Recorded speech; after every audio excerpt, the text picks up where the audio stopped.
Hi, I'm Benjamin from 101 Great Goals. The Champions League, the greatest club competition in the world, is back. But don't get used to the current format of the competition, as things are about to get messed up.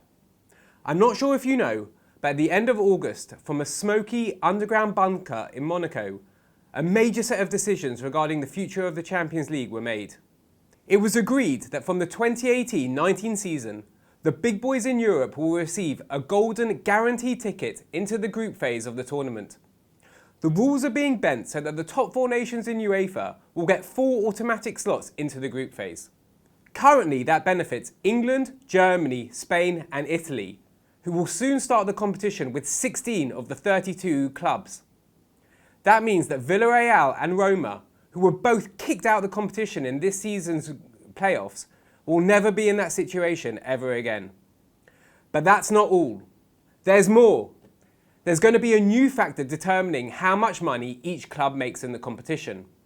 So if Shakhtar and Sevilla both get to the semi-finals, they'll earn different amounts of cash. Each club will get a coefficient ranking related to how they've performed historically in European competition. The better the coefficient, the better the paycheck. But that's not all. There's more. It was also announced that UEFA will create a new 50-50 company to run the Champions League with the European Club Association, a sterile-named organisation which is actually a rebrand for the highly influential G14. That means that Real Madrid, Barcelona, Manchester United and Bayern Munich will be part owners of a competition in which they compete. If you haven't cottoned on yet, this is a racket, and the small clubs are getting crushed. So why is this happening? Yeah, you guessed it. The big clubs and the commercial sponsors are squeezing the Champions League for every dollar they can. That means less exposure and opportunity for clubs like Celtic, Ajax and Benfica, and more TV time for the richest clubs on the planet.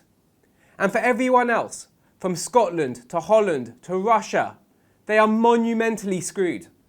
These new Champions League changes have been imposed on them in rather shady circumstances, and these nations have very few options on how to fight back. As you'd have it, this week, days after the Champions League decision, UEFA are appointing a new president to replace Michel Platini.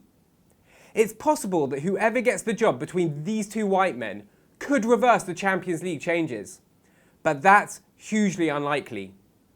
In conclusion, European football has been narrowing for a while, but these Champions League changes will be dramatic. The rich will get richer and the rest will watch them on TV. But at least that means there won't be the dreaded European Super League, right?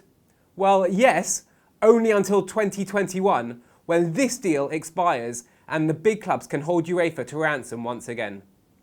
Thanks for watching. Subscribe, like, comment and share. See you next time.